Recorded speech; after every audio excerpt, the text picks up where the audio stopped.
Bienvenidos a Ebullición Mental, psicología al alcance de todos. Hola, hola, bienvenidos a este nuevo episodio. Hoy les traemos un tema de lujo, pero vamos a tener un viraje importante de cómo lo vamos a abordar. Nosotros a lo largo de los programas hemos venido trabajando diferentes temas de salud mental con un énfasis en, que si tú eres la persona que lo tiene, cómo lo manejas, contamos casos clínicos, vamos hablando un poco sobre ello. Pero ¿qué sucede cuando la persona ha tenido el trastorno, lo ha tenido diagnosticado y qué se puede hacer? Es diferente la visión que puede tener alguna persona teórica o nuestra mirada como terapeutas sobre el caso que estamos acompañando, a quien ya lo vivió, quien lo sintió y demás. Coincide con que esta persona es con quien hemos estado hablando en nuestros últimos capítulos, que es Pablo César, que si bien tiene una línea asociada a la parte de idiomas, que ya la vimos, la parte de pensamiento crítico y la parte de argumentación y demás, que ya también lo vimos, también tuvo una condición diagnosticada hace muchísimos años de ciclotimia. Ya vamos a contar un poco sobre qué es y toda la cosa, no se preocupen, para poder ver un poco qué sucede. Entonces, les vamos a contar como el concepto clínico que se tiene, cuáles son los síntomas que se ha investigado, como un poco sobre ello, pero también vamos a verlo desde un caso real, como qué pasó, cómo me empecé a dar cuenta, cuáles fueron como las evidencias que yo empecé a ver en mi pensamiento, en mi forma de comportarme, la forma en que veía el mundo, en cómo me relacionaba con otros, que empecé a decir, algo está pasando, no sé qué, no sé cómo se llama, pero algo está pasando. Y esto no me está permitiendo sentirme bien, me está manteniendo intranquilo, no me está permitiendo dormir bien, no me genera problemas con otros, me distrae, me quedo sin gota de energía y en el día no puedo hacer cosas. O sea, hay muchos síntomas que se pueden dar, no todo el mundo le da lo mismo. El DSM-5, que es una herramienta que se ha venido, o el CI-10, que son herramientas diagnósticas que se han autorizado desde psiquiatría y psicología a nivel mundial, ha tratado de recoger un poco eso y lo colocó como en nivel, es decir, como de estos 9 tiene que cumplir 5 para que se pueda decir que está en este criterio. Más o menos, pero hay espectros donde a veces no es tan fácil identificarlo, hay unos que se parecen mucho a otros y hay comorbilidades como que tú puedas tener una persona que tiene depresión también puede desarrollar ansiedad y como que pueden caminar las dos de la manito y demás. Si bien son diferentes diagnosticadas, pues una alimenta a la otra, entonces digamos que pueden estar presentes. Y cuando disminuye la una, puede disminuir la otra. Digamos que van como las dos trastornos van de la manito y pueden ir caminando. Entonces hay algunos que finalmente van caminando de esa manera, pero el conocerlos, el identificarlos, el saber cómo se viene, hace que podamos tener manejos distintos. Antes de la entrevista estábamos hablando con Pablo de algo muy interesante y es decir como ¿qué tanto me voy a preparar cuando viene? Cuando yo tengo algún tipo de trastorno, muchos trastornos viven contigo el resto de la vida. No es que ahorita estoy así, pero ya se me quitó por completo, sino va y viene. La persona tuvo depresión, ya está bien, pero de pronto ocurrió alguna situación que le disparó de nueva, vuelve y tiene otro episodio depresivo y luego y sale, como que me acostumbro a vivir con esa característica, como que es una característica de mí, camino de la mano. Simplemente yo ya me dispongo, digo, y es que la persona aprende a ser muy aguda con el tema y en la mañana que se levanta dice, hoy me levanté así, ya sé que viene. Y pues digamos que hay varias herramientas que se van desarrollando en terapia para decir qué voy haciendo para eso. Entonces yo hoy voy a hacer tal cosa, me toca irme a hacer ejercicio, hoy no puedo comer tal cosa, tengo que dormir bien, no puedo consumir cigarrillo hoy en todo el día. Entonces me voy acostumbrando a ciertas cosas porque digo, pues no quiero llegar profundo, simplemente quiero no ahogar. O sea, estoy en las olas, me está sacudiendo, pero tengo la tabla, ya sé. Entonces me subo en la tabla y simplemente como que lo navego distinto a simplemente llegó el ola y me revolcó y me revolcó y me revolcó y como que no pude salir de ella. Entonces vamos a hablar un poco sobre eso. Entonces, bienvenido Paulo, gracias por estar aquí con nosotros. Hola Erika, muchísimas gracias por invitarme de nuevo y un saludo a tu audiencia. Muy bien, cuéntame para ti, ¿cómo fueron esos síntomas? Ya les vamos a explicar qué es ciclotimia, pero vamos a verlo con síntomas, vamos a verlo primero con un caso real. ¿Cuáles son las situaciones? Digamos que lo vamos a ver en 3 canales, que son cómo se maneja la parte del diagnóstico clínico, y uno tiene que ver con la parte fisiológica, qué sentía yo de mi cuerpo, ¿no? Como yo empecé a sentir que no podía respirar bien, empecé a sentir que palpitaba más rápido, empecé a sentir, o sea, hay cosas que mi cuerpo empieza a notar. ¿Cuáles eran los pensamientos? O sea, ¿qué empecé a pensar y qué era lo que hacía? O Son como los tres canales, la parte fisiológica, la parte motora y la parte conductual. Digamos que son como las tres que finalmente se manejan. ¿Qué sentías tú? Bueno, antes de responderte voy a comentar algo que dijiste en la presentación. Y sí, en este momento la postura mía actual es: yo voy a vivir con esto como el diabético vive con su diabetes. Sí, exactamente, es una condición que está allí y que le obliga a tomar ciertas decisiones y que a veces puede tener algunos picos. Bueno, entonces, todavía no vamos a explicar qué es ciclismo. Ahorita lo explicamos. Vamos a hablarlo primero desde síntomas, desde los pensamientos y desde la parte motora. Entonces, cuando yo voy a entrar a un episodio de baja energía, es una hipodepresión, yo no sé cómo se llama el término exacto. Cuando yo voy a entrar a un episodio de baja energía, hay algo muy curioso que es que en este momento me ayuda a identificarlo lo más tempranamente posible, y es un enorme deseo de divertirme jugando, cosa que yo no tengo en ningún otro momento de la vida. Y el juego puede ser el juego estilo Tetris, o sea, no es necesariamente grandes juegos o diversiones muy sofisticadas, no, pero de un momento a otro empiezo a gastar tiempo en eso. Entonces puede pasar todo un año sin que yo vea, y de un momento a otro necesito descargar un juego, y me sirven mucho ese tipo de juegos estilo Tetris, pero no muy complejos, que pueden ser juegos que duren horas, pero que no me exija mucha motricidad y me exigen más bien como mental, un desafío mental. Cuando yo siento eso, yo digo, ahí viene, ¿cierto? Y en algunos casos yo me he podido adaptar y decir, bueno, antes de que venga voy a tratar de hacer eso, y a veces es como una alarma temprana que me permitió actuar y que me permitió llevarlo muy suave. Segundo, empiezo a sentir muy poca energía para hacer ciertas actividades, ¿sí? Es decir, si yo soy una persona que habitualmente hace un entrenamiento físico, pues no soy capaz ni siquiera de iniciarlo, ¿sí? Pero no me da sueño de necesito 12, 14 horas para dormir, no. Digamos, es un constante y permanente estado de baja energía a lo largo del día. Ya dependiendo de cómo esté mi vida, puede venir con una situación de tristeza muy profunda, pero lo que yo he encontrado es que no siempre se da.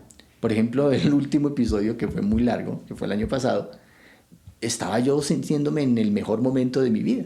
Entonces era muy curioso porque creo que fue el primero, así muy, muy notorio, en lo que la baja energía no vino asociada con una tristeza, ¿no?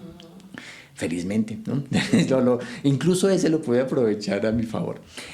Tercero, generalmente el episodio bajo viene después de uno muy alto, ¿sí? Y es uno muy alto en el que fue todo lo contrario, y eso hace que yo necesite descansar mucho tiempo.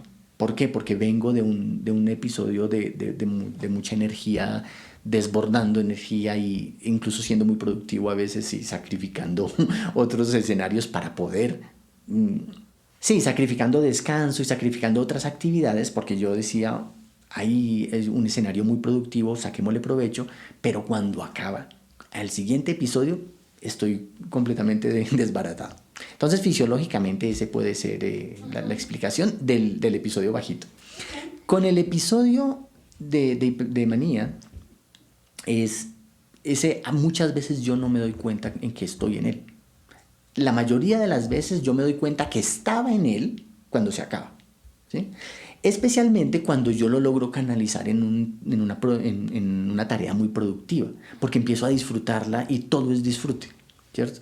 Entonces puede ser que haya decidido entrenar un deporte con mucha más intensidad, puede ser que haya decidido leer o estudiar o aprender cosas con mucha intensidad, y solo cuando se acaba y quiero mantener el ritmo y ya mi cuerpo no me da, es que yo dije, estaba en una manía. Entonces es más difícil de detectar que viene. Ahora, a veces lo detecto porque como que caigo en cuenta de, hey, esto no es normal. Yo lo comparo con subir en bicicleta a un puerto de montaña, y cuando llego arriba, sin esfuerzo avanzo, pues en el camino de regreso o en el camino de bajada. Entonces el estar en manía es como estar bajando, porque avanzo, pero yo no siento que esté esforzándome, Y solo cuando llego abajo y tengo que volver a pedalear es que digo, hey, venía en una bajada. Más o menos así, si la analogía me lo tanta permite. energía que puedo ir como sin ningún esfuerzo. Exacto. Muy bien. Cuenta, esas son las cosas, digamos, como que sentías y demás. Ya nos mencionaste algo de las cosas que haces en algunos momentos y demás. ¿Te percatas de algunos de los pensamientos y emociones que estuvieran asociadas? Ya nos dijiste que la de baja energía, a veces, la gran mayoría de veces venía asociado de tristeza. La otra con la que la vinculas cuando hay mucha energía, ¿con alegría? No, yo la vinculo con... A ver, yo soy profe, ¿cierto? Entonces yo estoy en escenarios de hay que aprender, ¿cierto? Aprendo con mucha facilidad en esos escenarios. Y como lo disfruto, ha sido escenarios en los que me enfrento a tareas muy desafiantes y las cumplo. Y eso, de hecho, para mí la vida perfecta podría ser un permanente... Siempre estar en manía. Permanente estado de manía, pero es muy peligrosa. De hecho, Por favor, no. Esa parte, por favor, bórrenla de sus mentes, por favor, no. No, yo lo suelo pensar así porque, por ejemplo, yo sé que nos vamos a adelantar, pero por ejemplo, un día que vi venir la manía, yo dije, quiero aprender italiano. Y aprendí a un ritmo que yo he querido volver a tener. Eso fue en 2018. Fueron 3 meses intensísimos y yo estaba estudiando italiano entre 6 y 8 horas diarias, teniendo ya un trabajo de tiempo completo y teniendo familia y teniendo todo. Se acabó, yo decía, a veces yo digo, ojalá me dure esto hasta tal fecha. Se acabó 2 semanas antes del examen de certificación. Entonces yo dije, caramba, ¿qué voy a hacer? Para mí lo ideal hubiera sido... Que me dejara presentar el examen. El examen, exacto. Pero bueno, esas últimas 2 semanas me puse fue a escuchar y a descansar y logré pasar el examen de certificación. Y gracias a eso pues he podido trabajar como profe de italiano. Lo curioso fue que presenté ese examen y no quise saber de italiano en casi un año. Y me sentía que completamente saturado porque yo ya estaba en la parte, o sea, ya había salido de la manía. Entonces, pero ese tipo de ejercicio, decir, qué bueno haber podido, voy a volverlo a intentar con este otro idioma, y no duro. He intentado después de italiano, que fue el último idioma que aprendí así rápido, yo lo intenté con ruso, lo intenté con mandarín, lo intenté recuperando el alemán pues para llevarlo a un nivel un poco mayor, y no he podido tener el desempeño que tenía en esos 3 meses. Y así me ha pasado con otros, o sea, el tema cambia. Hace unos años, antes del 2008, yo lo hacía mucho con el deporte. ¿Sí? O sea, era un escenario en el que permitía entrenar, pero eso, y ahorita que nos reímos de ojalá la manía me dure toda la vida, no. Yo en este momento tengo una lesión de rodilla muy brava y fue por sobreentrenamiento. Y fue por sobreentrenamiento porque yo no me cansaba. Entonces, cuando yo me lesioné, yo vivía en Riohacha. Entonces yo todos los días nadaba 1 hora en el océano, 2 kilómetros. Si conocen Riohacha, era más o menos desde Anasmaí hasta la Casa de la Cultura, 2 kilómetros en el océano. Eso, para muchas personas, es ya la actividad física del día. E incluso no lo podrían hacer más de 3-4 veces a la semana. Es muy fuerte. Pero yo salía de mi casa y en mi casa me ponía a trabajar. Y por la tarde podía hacerme 80 kilómetros en bicicleta para por la noche ir al gimnasio. Y en el gimnasio una sesión de spinning, que para muchos es la actividad del día, era mi calentamiento. Luego hacía las pesas y terminaba con 1 hora en corredora. O sea, yo no me cansaba. Dios mío, señor. Eso, momentos como esos, yo tuve varios en la vida. ¿Sí? De hecho, el diagnóstico de la ciclotimia fue después de que un episodio de eso se acabó. Y yo le comentaba a un amigo, fíjate que estoy tratando de entrenar y es que la fuerza no me da. Y yo era capaz de hacer eso. O sea, ese fue de entrenar atletismo en la mañana, tenis de mesa en la tarde, luego ir a la pedagógica a nadar 1 hora en la noche y devolverme otra hora en bicicleta. Cualquiera de esas por sí sola era la actividad completa de un día y yo me estaba haciendo 4. Pero en 2008 eso me lesionó la rodilla y paré. Entonces toda esa energía que yo antes la canalizaba con ejercicio físico, pues ahora lo canalizo con ejercicio mental. Ok, bueno, muchas gracias por todo lo que nos compartes. Y Mi abuelita siempre decía que había que encontrar el justo término medio y dice, no tanto que queme el santo ni tanto que no lo alumbre. Yo creo que tiene que ver con un poco ese tema, porque cuando estoy en los dos extremos, ninguno de los dos extremos son fáciles de sortear a largo plazo, como que puede ser un tema un poco complicado. Entonces, digamos que viendo la ciclotimia, digamos que es un trastorno, no es muy frecuente, no es que muchas personas la tengan y como, no sé, como la ansiedad o algo así que finalmente termina siendo como al orden del día, no es tan común, es un trastorno que está ubicado dentro de los trastornos del estado del ánimo, pero no se explica específicamente tan extremo como la bipolaridad, porque la ciclotimia normalmente tiene periodos más largos de latencia entre uno y otro. Entonces, digamos que bipolaridad, la misma persona puede en la mañana levantarse de una manera, en la tarde tal vez estar de otra, en la noche de otra, a veces un poco más largo, pero digamos que la ciclotimia sí puede tener un periodo largos, 3, 4, 5, 6 meses, en donde se percibe así, pero ahí lo va llevando, pero no es tan extremo que no lo pueda sobrellevar, como que lo puede navegar con un poco más de facilidad en este momento.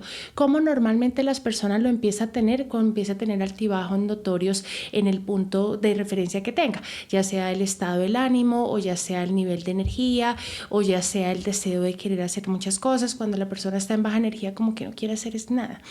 Entonces tiene que trabajar y es como, me toca hacerlo, tengo que ir a visitar a mis padres, me toca hacerlo, tengo que preparar la comida, mejor me preparo algo rápido porque no quiero ni siquiera hacerlo. O sea, como que cualquier tarea cotidiana cuesta. De hecho, hay personas que a veces en el estado de eso no quieren ni bañarse, o sea, se levantan y dicen, ay, Dios mío, tenía que bañarme.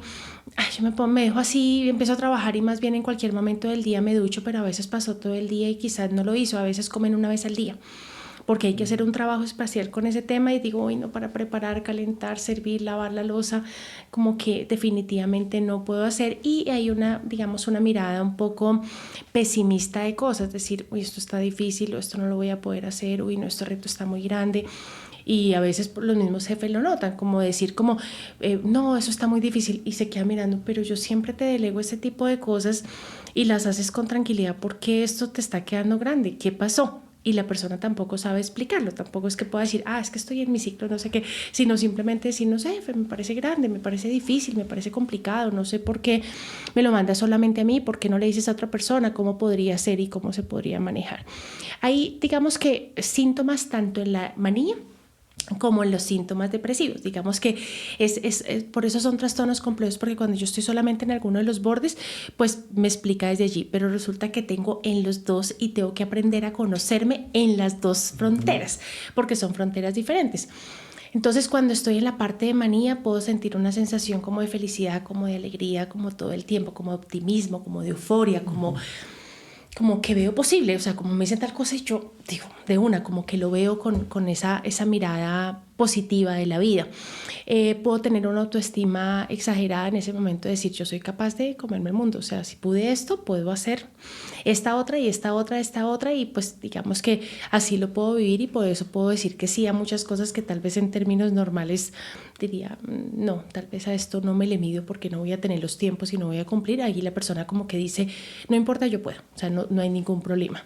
Puede ser un poco más hablador y quiere socializar más, y puede ser más, tener más relación con otras personas de manera constante a lo cotidiano.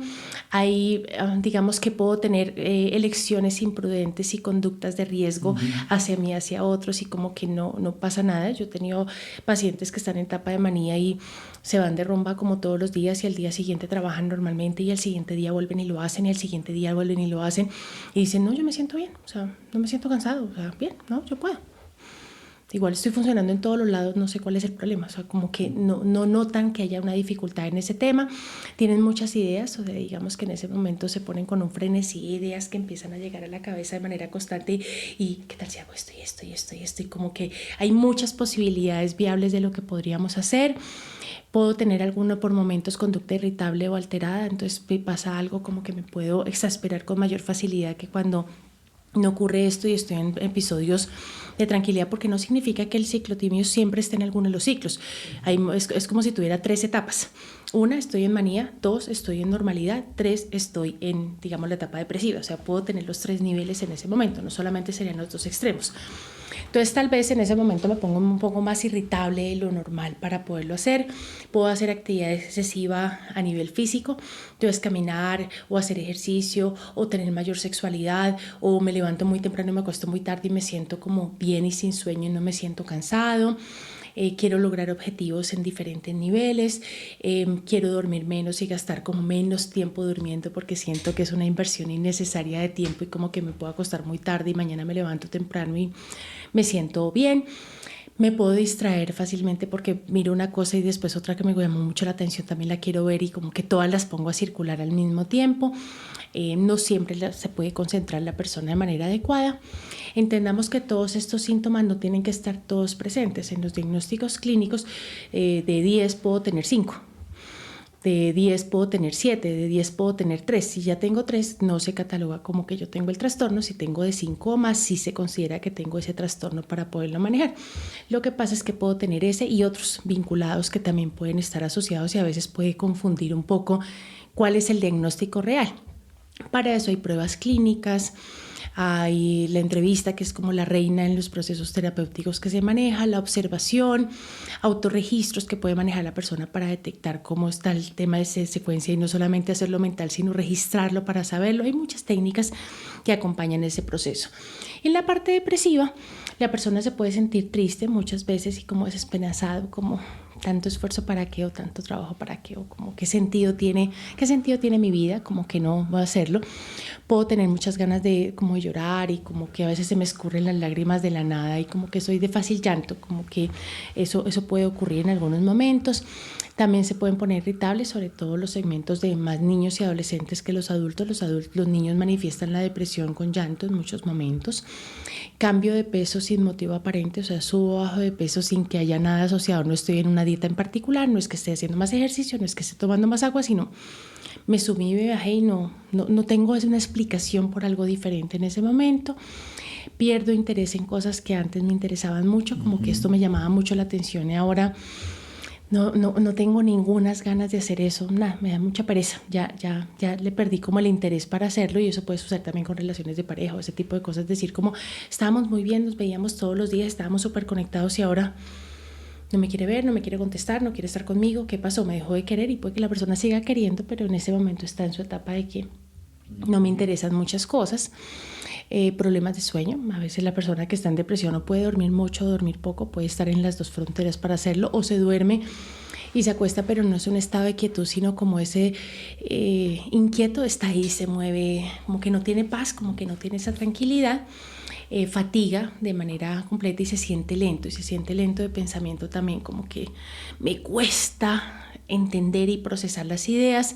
También puede tener problemas para concentrarse y puede pensar hasta en morirse, como que el morirse puede ser una buena salida. Algunos llegan hasta pensar cómo lo tendrían que hacer, otros solamente es como la sensación de querer no estar vivos, pero no necesariamente lastimarse, no tiene que estar vinculada una con la otra. Entonces digamos que este sería como un bosquejo general. Cuéntanos en tu caso cuáles estaban, cuáles no, cómo lo viviste tú. Pues mira, es como si me hubieras estado leyendo. Los he tenido todos, excepto la irritabilidad. Yo no... Porque yo soy una persona muy tranquila, ¿sí? De hecho, supongo que fue cuando desde el colegio que había tanto bullying, yo aprendí a no irritarme. Entonces, salvo la irritabilidad, todo lo que has mencionado está... bueno, y creo que el tema del sueño no es tampoco. A mí sí me siento con baja energía, pero no tengo dificultad para dormir cuando estoy en una etapa depresiva. De resto, absolutamente todo. Como si te hubiera estado hablando durante años de cómo son mis cosas. Ok. Cuando tú lo detectas, ¿cuál fue el camino que tuviste? Digamos que lo viste, lo detectas con el tema del ejercicio, lo conversas, empiezas a notar que algo como que no cuadra. ¿Cómo fue eso? Bueno, yo estaba en 10º semestre y esa es una... De química. De química. Pero yo tuve un problema con mi tesis de grado y eso hizo que se me suspendiera el estipendio con el que me sostenía. Es el año en el que yo quedé en retiro académico, estando en 10º. Sí, y luego demoré 7 años para graduarme. Fueron años muy, muy tristes, y entonces por eso durante mucho tiempo yo no le prestaba mucha atención a los episodios de depresión, porque yo decía, todo esto se puede explicar por el hecho de que estoy triste. No he podido terminar mi carrera, por lo tanto no puedo tener un buen trabajo, por lo tanto mi nivel de vida es precario, por lo tanto no tengo cómo terminar mi carrera y hacia el ciclo vicioso de no tener dinero para estudiar porque no podía trabajar bien, porque no tenía el título, porque no había terminado. Entonces, cuando me daba un bajón en esos años, yo decía, es simplemente estoy por la vida que tengo. Exacto, simplemente estoy exteriorizando y somatizando y sintiendo en el cuerpo la tristeza de estos años en los que no he podido resolver mi vida. Por eso yo nunca le presté atención de esto es un problema serio, ni medicar. Yo decía, ¿para qué medicarme si la solución es poder terminar mi carrera? O que ir a terapia, ¿para qué ir a terapia si la solución es terminar mi carrera? Entonces yo lo miré muy desde esa orilla, no sé qué tan acertado fue o desacertado. Pero bueno, el punto es que cuando yo estaba en el momento mismo que fracasó mi tesis de grado, yo venía en un episodio de depresión que trataba de evadir concentrándome en el trabajo, ¿cierto? Entonces fue una mezcla allí, porque yo trabajaba más de 12 horas al día, me ofrecía de voluntario para ayudarle a las que estaban haciendo su tesis de maestría, venga, yo le ayudo con algunos procedimientos. Para mí los fines de semana eran terribles en esa época sin internet, entonces yo voluntariamente iba al laboratorio y hacía cosas que eran de prácticas que no eran mías sino de los demás. Yo decía, sí, yo voy y le hago ese Western Blot, que es una tarea que demora 12 horas hacerla. Entonces, estando en eso y tan concentrado, falla mi tesis de grado, que era lo que me tenía sosteniendo. Pero hubo un clic ahí y entré en un episodio de manía, que fue cuando empecé a correr y a nadar y a hacer tenis de mesa y ciclismo todo en el mismo día. Cuando se acabó y luego yo quise al siguiente enero, que ya no lo tenía y yo no era capaz de hacer el menor ejercicio, fue cuando le comenté a un amigo y él me dijo, vaya al psicólogo. Yo era de la selección de un deporte en mi universidad, entonces teníamos un psicólogo, era más fácil acceder al psicólogo porque éramos de la selección, más que el servicio normal. Y ahí fue, hablando con ella, que tuve el diagnóstico, ¿cierto? Lo primero que hice fue tratar de rastrear el pasado.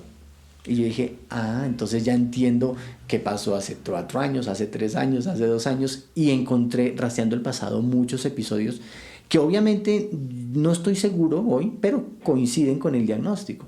Incluso de cuando yo era muy joven, de menos de 10 años. Yo no sé si se pueda o no. Hay algunos trastornos que sí ocurren en la primera infancia, pero la gran mayoría van desde adolescencia en adelante. Digamos que ya como tal diagnosticado en ese momento para poderlo ver en otro momento. Más pequeñitos, a excepción de un diagnóstico que se desarrolla solamente en la primera infancia y se quita en la edad adulta, los demás digamos que tienen una evolución. Pero me gusta mucho esto que estás diciendo, porque a veces creemos que es que hasta ahorita me apareció, entonces hoy tuve el debate y hoy fue que me enfermé. No, estos diagnósticos llevan la vida acompañando. Lo que pasa es que yo no le tenía un nombre a eso que sentía. Tal cual. Entonces está, y cuando lo veo me digo mirando, claro, con razón que a mí me pasó, sí, en la adolescencia.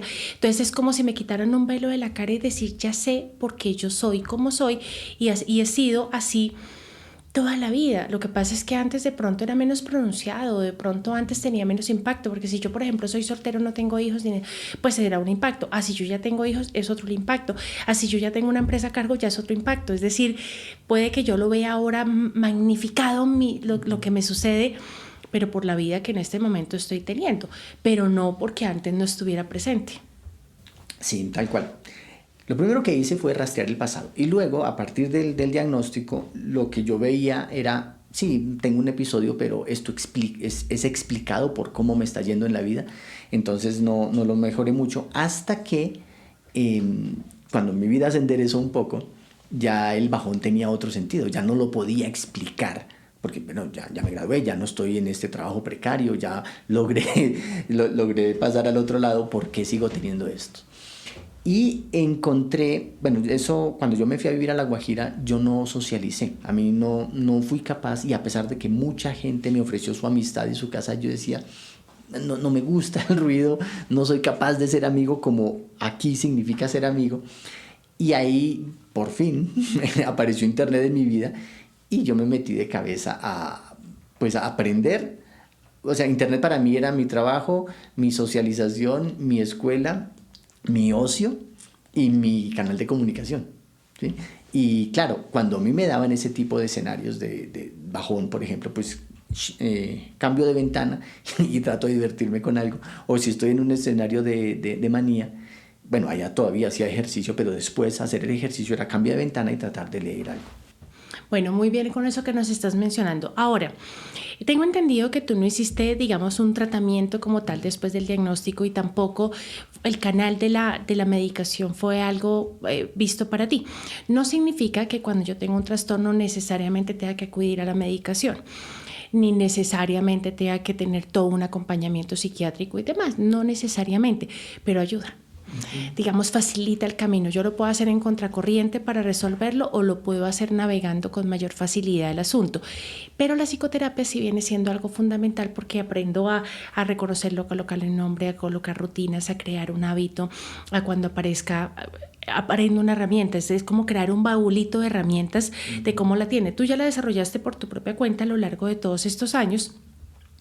Pero ¿cómo fue eso? Es decir, ¿qué aprendiste tú de lo que tenías y cómo lo aprovechaste a tu favor? Es decir, como eso que yo aprendí, ¿qué hice yo para utilizar esa condición que ya sé que está conmigo, cómo la utilizo pues para mi bien?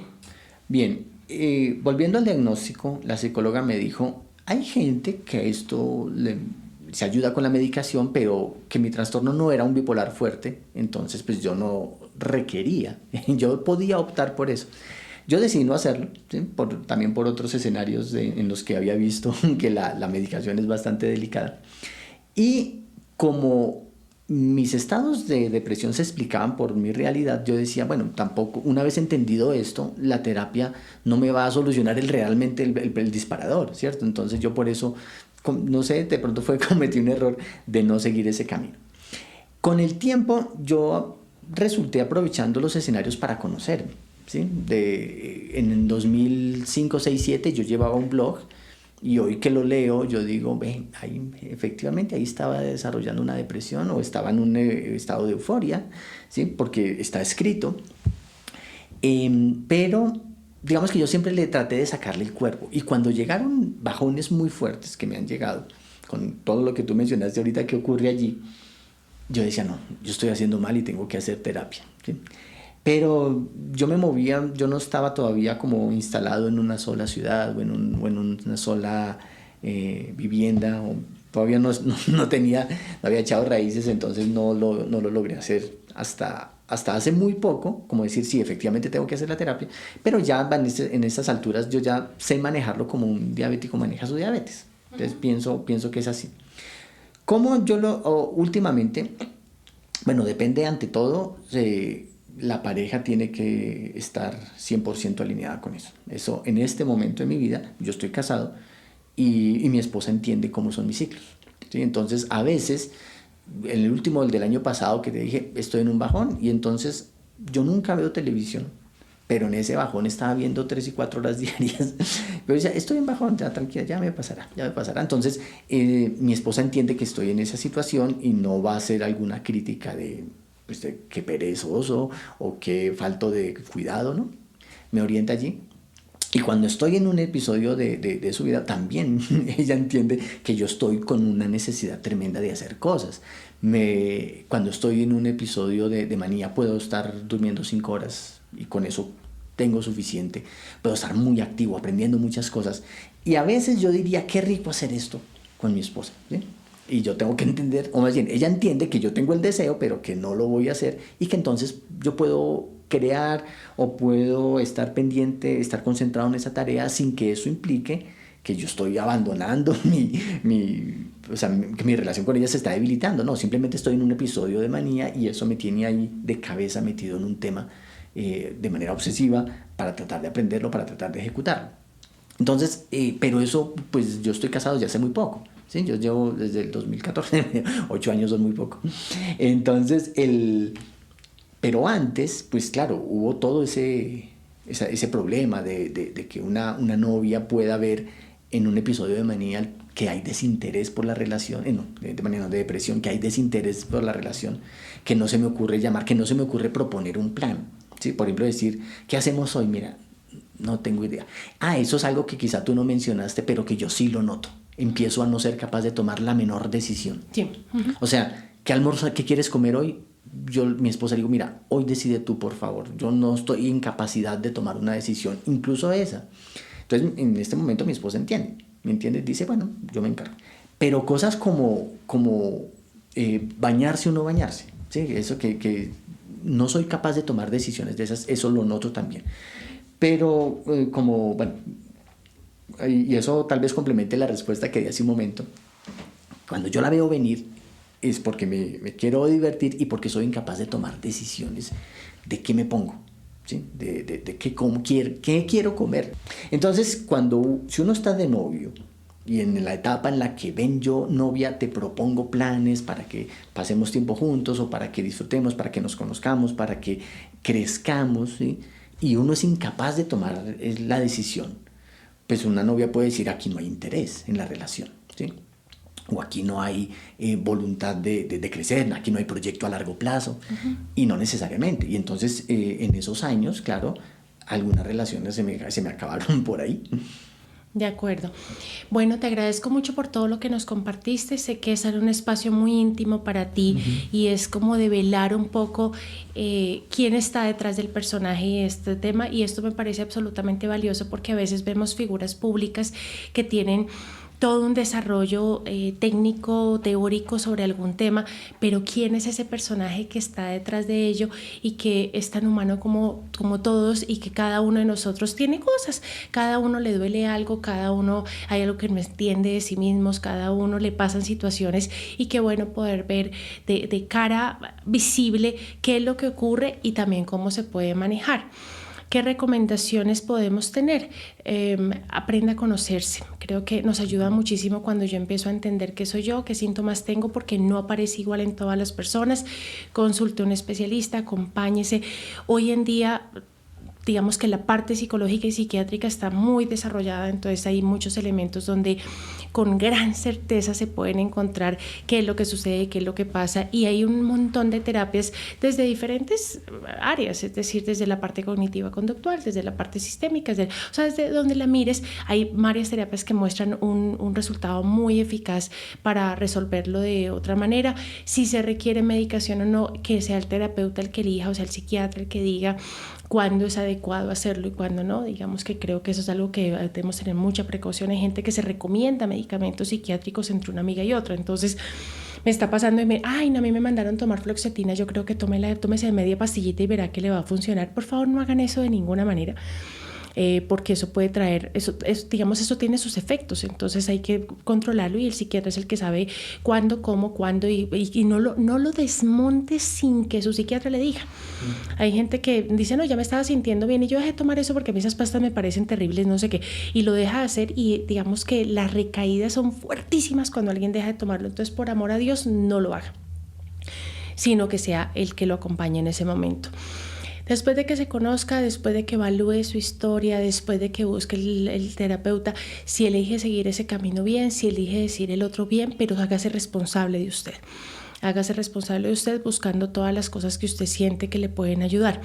Pero busque ayuda, no lo haga solo. Pablo nos decía, tengo una esposa que acompaña, o sea, las redes de apoyo funcionan de manera muy adecuada. A veces puede ser la pareja, a veces puede ser la mamá, a veces puede ser el mejor amigo, pero busque redes de apoyo. Cuando usted está en una etapa de depresión, a veces usted no puede hacerse cargo de muchas cosas, y cuando está en la etapa de manía se hace más cargo de cosas que no debería. Entonces, en la etapa de manía a veces también ayuda a decir como, hey, pausa un poco en esto porque mira, date cuenta, son las 3 de la mañana y no te has acostado, ven, duermes un poco. O sea, alguien que te acompañe pues para que cambie un poco el ciclo, porque si no, la persona puede llegar a límites que a veces es difícil salir de esos límites.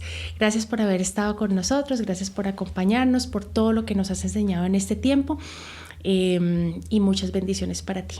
Muchas gracias, Erika. Quisiera dar una última recomendación o consejo. A mí me sirvió mucho revisar lo que en su momento escribí, ¿sí? Obviamente ahorita si la gente tiene Twitter todos los días escribe, pero dentro de 10 trinos uno es referido a cómo se siente. Tal vez los otros son algunas otras opiniones, tal vez sea difícil encontrarlos en un futuro. A mí me sirvió mucho, tal vez a los demás también les pueda servir escribir, Escribir de una manera muy honesta, no necesariamente para publicarlo, para que sea, para que todo el mundo lo lea, no, pero que cuando pase algún episodio y ya esté otra vez en la calma, digan, venga, reviso qué fue lo que pensé en medio de eso. Y a veces eso da muchas luces. De hecho, es de las técnicas terapéuticas maestras, o sea, el escribir ayuda un montón, el grabarse en algunos momentos, el grabar audios, o sea, todo lo que tenga que dar cuenta de qué fue lo que pasó. Me acuerdo de una película que salió hace mucho tiempo de Arnold Schwarzenegger, donde él se supone que le habían borrado la mente y como que llegaba a un lugar y no sabía, y resulta que él se había grabado a sí mismo y si encontraste este video es porque te clonaron y no sé qué, Sí, ahora tienes que hacer tal record. cosa, y le empieza a dar todas las instrucciones de aquí está el dinero, aquí no sé qué, tiene que salir del país, busque a no sé quién, haga si sé más, haga todo el tema. Entonces suena como gracioso, pero realmente pues a veces podemos estar, y en temas por ejemplo de dobles personalidades y demás, a veces se toman esos registros para poder conocer esa otra personalidad que nos está viendo, quién es esa persona que está, no sé, con otra pareja, quién es esa persona que está lastimando a alguien, quién es esa persona, porque a veces la personalidad reina, la principal, no sabe, no conoce qué fue lo que sucedió consigo mismo. Bueno, muchas gracias, el ejercicio me gustó mucho. Bueno, muchas Y gracias. saludo a tu audiencia. Gracias. Bueno, recuerden que nos encuentran en nuestras redes sociales. Estamos en Instagram, Facebook, Twitter, LinkedIn, YouTube, TikTok y nos encuentran como Ebullición Psico o en nuestra página web www.ebullición.com.co.